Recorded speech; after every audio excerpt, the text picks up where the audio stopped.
और इसी बीच बड़ी खबर है, आपको बता दें कोटा से इस वक्त की सबसे बड़ी खबर है, जहां राजस्थान टेक्निकल यूनिवर्सिटी के एक और प्रोफेसर पर गाज गिरी है।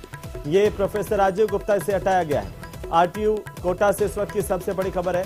विश्वविद्यालय के एक अन्य प्रोफेसर पर भी गाज गिरी है। विश्वविद्यालय के dean faculty professor Rajiv Gupta को हटाया गया।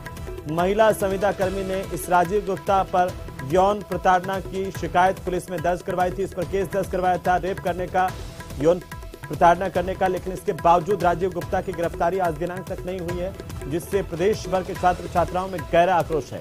विश्वविद्यालय की ओर से अब तक कोई कड़ा एक्शन नहीं लिया गया था, अब राजीव गुप्ता पर एक्शन लिया गया, इसे हटाया गया है। राजीव गुप्ता के खिलाफ केस को रीओपन करने की बात भी सामने आ रही है। तो राजीव गुप्ता पर पहले केस दर्ज हो चुका है, उस पर एफआईआर लगा दी गई थी, उस पर कोई कार्रवाई नहीं हुई, एक्शन नहीं हुआ पुलिस की ओर से। कोटा पुलिस पर इसे लेकर के गंभीर सवाल खड़े हो रहे हैं। ज्यादा जानकारी के साथ हमारे संवाददाता कोटा से ओम प्रकाश फोन लाइन पर जुड़ चुके हैं। ओम, एक और प्रोफेसर पर गाज गिरी, राजीव गुप्ता पर क्या जानकारी? देखिए, राजीव गुप्ता के खिलाफ एक महिला संविदा कर्मी ने 2021 में मामला दर्ज करवाया था छेड़छाड़ के प्रयास का, के हाथ पकड़ लिया गया था उसी के कक्ष में। हालांकि इस मामले में पुलिस थाने में ये मामला पहुंचने के बाद भी एफआईआर लगा दी थी और पुलिस ने इस महिला संविदा कर्मी का आरोप है कि लिपापोती कर दी थी। उसके बाद जब राष्ट्रीय महिला आयोग की टीम इस डर्टी प्रोफेसर के मामले में यहां पहुंची थी, तो इस महिला संविदा कर्मी ने अपनी गुहार लगाई और इन्होंने भी शिकायत राष्ट्रीय महिला आयोग को दी थी। उसके बाद में इस मामले को संज्ञान में लिया और पुलिस के मार्फत अब इस केस को फिर से रीओपन किया गया और फिलहाल रीओपन करने के बाद अब नए सिरे से इसकी जांच होगी। तो वही जो है यूनिवर्सिटी प्रशासन ने कार्रवाई करते हुए उनको फिलहाल हटा दिया गया है, लेकिन ये कहा जा सकता है कि अब एक के बाद एक नए लेकिन ओम, आरटीयू प्रशासन पर, प्रबंधन पर बड़े सवाल खड़े होते हैं कि इतने गंभीर आरोप एक प्रोफेसर राजीव गुप्ता पर लगने के बावजूद इस पर कोई कार्रवाई पहले नहीं अमल में लाई गई थी।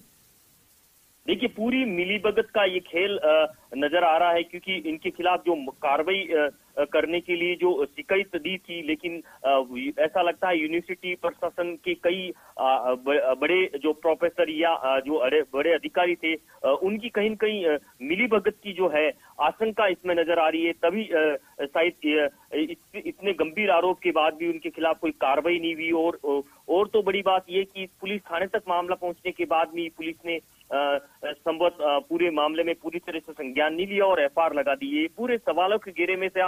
हालांकि अब जब डर्टी प्रोफेसर के खिलाफ अब जब एक मामला दर्ज होने के बाद, उनको गिरफ्तार करने के बाद कई चेहरे अलग अलग मामलों में बेनकाब हो रहे हैं। हालांकि ये डर्टी प्रोफेसर से डिफरेंट मामला जरूर है, लेकिन एक और प्रोफेसर पर गाज गिरी है एक पुराने मामले में, ये कहा जा सकता है। और यूनिवर्सिटी जो आरटीयू है वो अब पूरा सवालों के घेरे में है और वो पूरी यूनिवर्सिटी दागदार होती जा रही है।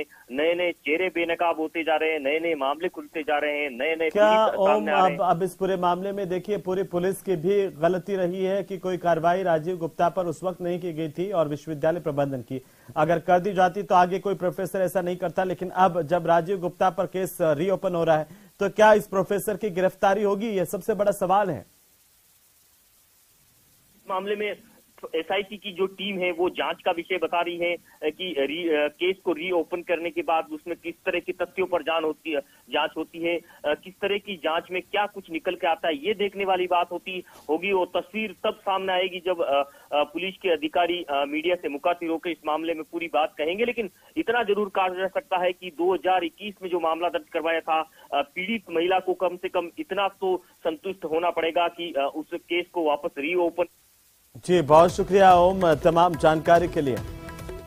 महिला संविदा कर्मी की शिकायत पर अब कार्रवाई हुई है। 1 साल बाद कोटा पुलिस पर इसे लेकर के गंभीर सवाल है।